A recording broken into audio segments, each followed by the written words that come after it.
ओगरा की clear guidelines हैं जिसमें उन्होंने हमारे डिप्टी कमिश्नर्स और असिस्टेंट कमिश्नर्स को ये अख्तियारात दिए हैं कि वो एलपीजी से रिलेटेड जितने इश्यूज़ हैं वो इंश्योर करें कि ओगरा की जो पॉलिसी गाइडलाइंस हैं उनको फॉलो करवाएं। तो उसके बाद से इमीडिएटली हमने जो ओगरा की क्राइटेरिया है कि ये कहाँ पे होना चाहिए बिज़नेस, आबादी में नहीं होना चाहिए, बाहर होना चाहिए, या और भी जो उनके टीओआरस हैं वो प्रॉपरली हमने डीसीज़ और एसीज़ को कहा था कि वो फॉलो करवाएं। इसमें हमने एक सर्वे किया है कि हमारे पूरे डिवीज़न में कोई 190 यूनिट्स हैं जो एलपीजी के बिज़नेस में डील करते हैं। इसमें हमने एक सर्वे किया है कि हमारे पूरे डिवीज़न में कोई 190 यूनिट्स हैं जो एलपीजी के बिज़नेस में डील करते हैं। उसमें हमारे असिस्टेंट कमिश्नर्स रेगुलरली विज़िट कर रहे हैं।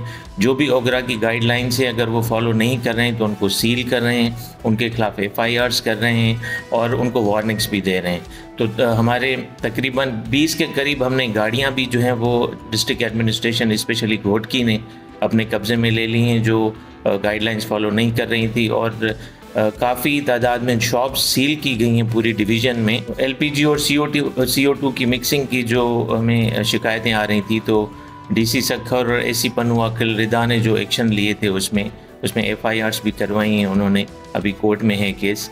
तो हम इंतज़ामिया, डिविजनल इंतज़ामिया पूरी तरह जो है वो इसको फॉलो कर रही है कि ये एक ऐसा बिज़नेस है जो डायरेक्टली इंसानी जानों से रिलेटेड है और इसमें कोई भी किसी किस्म की भी कोताही जो है वो जानलेवा साबित हो सकती है।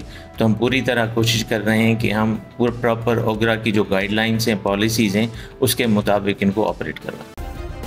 सब्सक्राइब करें और बेल दबाएं ताकि कोई खबर रह न जाए।